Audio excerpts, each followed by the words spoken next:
राम राम। आप सभी के अंदर विराजमान मेरे परम पिता परमात्मा को मेरा कोटि कोटि नमन। हमारा सतगुरु सुखराम जी महाराज के ग्रंथ में सतगुरु सता का अंग चल रहा है। सतगुरु की सता बिना सतगुरु के ज्ञान को धारण किए नहीं आ सकती। सतगुरु की सता मतलब ये शब्द धुन, ये ने अक्षर जिसे ब्रह्म धुन परमात्मा की आवाज कहा गया है। और ये कब आती है और कैसे आती है? जब सतगुरु के ज्ञान का संग किया जाता है तब ये अंतर में प्रकट होती है और इसको आत्मा सुनती है। जिस तरह आप बाहर जब मंदिर में जाते हो तो मंदिर में ढोल बजता है, आरती होती है, पूजा होती है, मुरली बीन टकोरे कितनी चीजें बजती हैं उस आरती के साथ। वही आरती जब सतगुरु की सता अंदर प्रकट होती है, ये सब अंदर भी होता है, लेकिन बिना सता प्रकट हुए उसको सुना नहीं जा सकता। और इस सता को यानी इस सत्शब्द रूपी धुन को सुनने के लिए हर गुरु को एक समझोगे तब ये चीज आएगी। हर यानी राम का नाम, गुरु यानी ये सांस और प्रश्वास में इस राम के नाम की माला घूमना। यानी जब परमात्मा यानी ब्रह्म के नाम को इस श्वास प्रश्वास में लोगे तब ये सत्ता प्रकट होगी और तब ही इस दिल में अपने साहिब परमात्मा के दीदार कर पाओगे, यानी इस सत्शब्द रूपी परमात्मा के दर्शन कर पाओगे। और जब ये आएगा तो प्रेम फूल मनवो ले आवे, चित का चंदन ले चर्चावे। तो प्रेम से आत्मा इसको भजन सुमरन करती है। ये फूल चढ़ाना है, जैसे मंदिर में आप बाहर फूल चढ़ाते हो, ऐसे ही ये आत्मा प्रेम रूपी फूल चढ़ाती है, चित्त से चिंतन करती है। ये है चंदन चढ़ाना जो आप बाहर मंदिर में चढ़ाते हो और तन मन से ये भक्ति करती है। इसे कहते हैं सेवा और वंदन यानी आरती करना है। तो ये आरती अंतर में आत्मा करती है। जब ये सत्शब्द रूपी परमात्मा आता है तो आत्मा इसकी हर समय आरती करती है। बाहर की आरती तो फिर भी आप सिर्फ सुबह शाम करते हो, लेकिन अंतर की आरती आत्मा हर समय करती रहती है। उसके पर कोई बंधन नहीं होता है, जब चाहती है अपने परमात्मा के दर्शन करती है। सुरती सेवक निज मन माला, भाव का भोजन सर्व रसाला। ये आत्मा रात दिन परमात्मा की सेवा में लगी रहती है और भाव से भजन करती है। जिस तरह आप भाव से प्रेम से परमात्मा को भोग लगाते हो, तो ये आत्मा जब भाव से परमात्मा का सुमरन करती है, उसका 56 प्रकार का भोजन उसका परमात्मा को भोग लग जाता है। धूप ध्यान लागो दिन राती, दीपक ज्ञान प्रीत की बाती। जिस तरह मंदिर में धूप ध्यान अगरबत्ती जलाते हो, दीपक जलाते हो, इसी तरह ये आत्मा इस शब्द का रात दिन ध्यान करती है। ये इसका धूप लगाना है और उसके घट में ज्ञान का प्रकाश हो जाता है। ऐसा ज्ञान का दीपक चल जाता है कि वो प्रेम से प्रीत से परमात्मा का भजन सुमरन करती है और उसके अंदर ज्ञान का भी इतना प्रकाश होता है, उसे सब ज्ञानों की भी समझ आने लगती है। सुखमण कलश अमी भर लाई, जिगमिग जिगमिग मंदिर माई।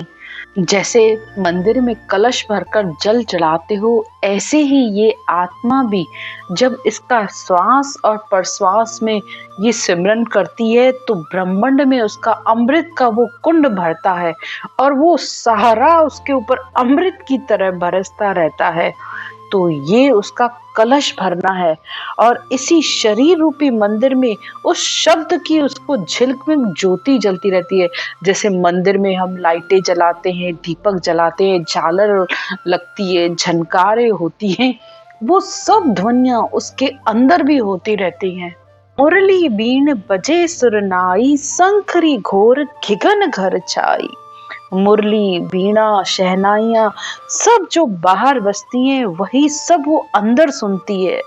गगन में यानी इस ब्रह्मांड के ऊपर उस सत शब्द का वो अखंड अनुभव करती रहती है। गगन गरजे गैब का जैसी घोरम गाज, संत दवाई उन देश में संता ही को राज। तो जिस देश में संतों का राज है उसी देश में इस आत्मा का भी राज हो जाता है। यानी ब्रह्मांड से ऊपर उसकी ये आवाज हर समय ये धुन बजती रहती है। जैसे बाहर ढोल और नगाड़े बजते हैं मंदिर में, ऐसे ही इस आत्मा के ऊपर भी सिर के ऊपर ये अनहद की धुन हर समय बजती रहती है। अगम आवाजा गैब की गरज रहो बैराट। आत्मा हर समय इन अगम आवाजों का आनंद लेती रहती है। ये जो वैराट से वो परमात्मा रूपी सत शब्द इस आत्मा को लेने आया है और इस वैराट से आया है और वैराट में ही उस आत्मा को अपने साथ ले जाता है। अनहद झालर का झनकारा रोम रोम बोले ररंकारा। और इस अनहद की धुन पर इस आत्मा के रोम रोम में वो ररंकार की धुन उठती रहती है। जन सुखराम सता या जागी, ब्रह्म समाद ब्रह्मांड में लागी। और जब ये सतगुरु की सता अंदर जागती है यानी प्रकट होती है, ये धुन सुनाई देती है, तब इस ब्रह्मांड में ब्रह्म समाधि लगती है और आत्मा के जब ब्रह्म नेत्र खुलते हैं तब वो ब्रह्म समाधि लगती है। यानी हर आत्मा को हर किसी के अंदर उस ब्रह्म के ही दर्शन होते हैं। बिना ब्रह्म समाधि लगे ब्रह्म के आप दर्शन कर ही नहीं सकते। सबके अंदर ब्रह्म देखने का मतलब क्या है? यानी आप न कभी किसी की बुराई करोगे, न निंदा, न चुगली, न राग, न द्वेष, किसी के लिए आपके मन में कोई भाव रहेगा ही नहीं। सबके अंदर आपको लगेगा परमात्मा ने जिसको जैसी मति दी है वो वैसा कर रहा है। सहज अवस्था आ जाती है, संतोष आ जाता है, शांति आ जाती है, हर समय निर्मलता बनी रहती है। किसी के लिए अंदर में कुछ भी गलत भाव आता ही नहीं है। सवे द्वार करे हंस केला, अनंत कोट संतों का मेला। ऐसो समयो सदा ही हमारे, आठ पहर क्या सांझ सवेरे। जिस देश की प्राप्ति केवली भगवंतों ने, केवली संतों ने की है, उसी देश की प्राप्ति इस आत्मा को हो जाती है। आत्मा अपने उस ब्रह्म देश, उस आनंद ब्रह्म देश में अनंत आनंद का अनुभव करती रहती है और रात दिन इस धुन का अखंड आनंद लेती रहती है। सुबह शाम दिन कोई भी समय हो, बस जरा सा इसका ध्यान जाता है और उस धुन का आनंद लेती रहती है। ये ही असल परमात्मा का रूप है, इसी का ही आनंद उठाना है। बाहर के आनंद तो थोड़ी देर के हैं, मंदिर के आनंद भी थोड़ी देर का है। आरती करोगे, पूजा करोगे, ढोल बजेगा, वहां पे भजन गाए जाएंगे, बहुत मन लग जाएगा, आपके मन को भी अच्छा लगेगा। लेकिन मन और इंद्रियों के आनंद तक है, आत्मा का आनंद अलग होता है। इस आत्मा को अंदर परमात्मा का दर्शन, परमात्मा का दीदार कराना है तो इस धुन का संग होना जरूरी है। और ये धुन सिर्फ परमात्मा का नाम, इस राम नाम को जब आप श्वास और प्रश्वास से लोगे, यानी सतगुरु का ज्ञान भी हो, विधि भी हो, परमात्मा का नाम भी हो, इन तीनों का संग होगा, तब ये सतगुरु की सत्ता यानी ये शब्द धुन अंदर प्रकट होगी। फिर इसका हर समय आनंद लोगे। इसके लिए आपको कोई इंतजार नहीं करना पड़ेगा कि मंदिर खुले तो मैं परमात्मा के दर्शन करूं। नहीं, बस पलक झपकाओगे और उस परमात्मा का दर्शन करोगे। जन सुखराम अमर घर पाया, जामन मरण मोह नहीं माया। तो आत्मा ने ऐसे अमर घर की प्राप्ति कर ली है कि उस अमर देश में न जन्म है, न मरण है, न काल है, न मोह है, न माया है, न बुढ़ापा है, कुछ भी नहीं है। आत्मा अमर हो जाती है, उस परमात्मा में मिलकर परमात्मा का स्वरूप बन जाती है। जब आत्मा पर सतगुरु की मेहर होती है, ज्ञान की मेहर होती है, तब आत्मा के अंदर ये सता उदय होती है। मेहर भई सतगुरु की जादिन सता उदय घट होई, जादिन तिथि लिखी केवल की तामे कसर न कोई।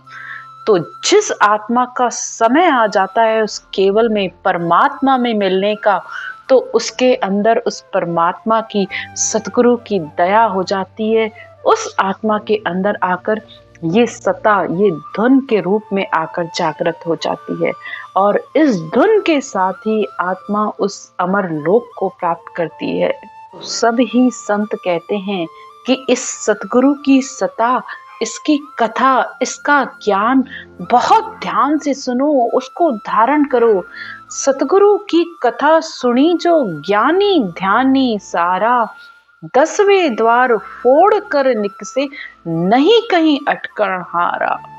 तो जिसके पास ये सतगुरु की सता, ये सत शब्द रूपी धुन का ज्ञान है, तुरंत अपना लो, क्योंकि एक पल भी नहीं लगता है। ये जैसे ही सुमरन की विधि बैठती है, ये शब्द आकर कंठ कमल पर जागृत हो जाता है और वो ही आत्मा को 10वें द्वार को फोड़ने की ताकत, यानी इस 10वें द्वार को पार करने की ताकत इस सत शब्द रूपी परमात्मा में है और किसी में नहीं है।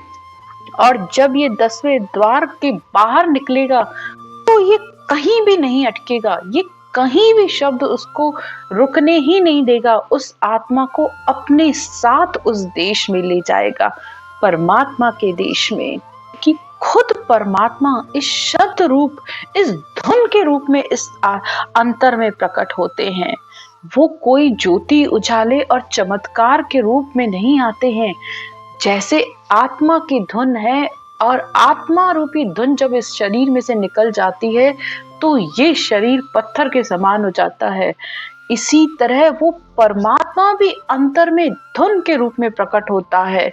उसके आने की रीत ही यही है, वो आत्मा को इसी रीत से लेने के लिए अंतर में आता है। आगे सतगुरुदेव कहते हैं, जन सुखिया सतगुरु सता, मोपे कही न जाए, जो बरती मुझे आए के, सो विधि कही सुनाए।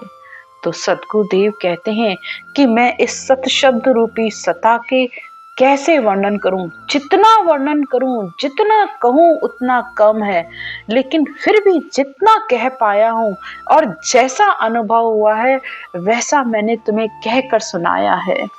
इस तरह सतगुरु ने हमें इस सतगुरु रूपी सता, यानी इस शब्द धुन के सारे गुण पराक्रम सब बताए हैं कि इसके आने पर आत्मा को कैसे कैसे अनुभव होते हैं। आज की चर्चा यहीं तक। इति श्री सतगुरु सता का अंग संपूर्ण। राम राम।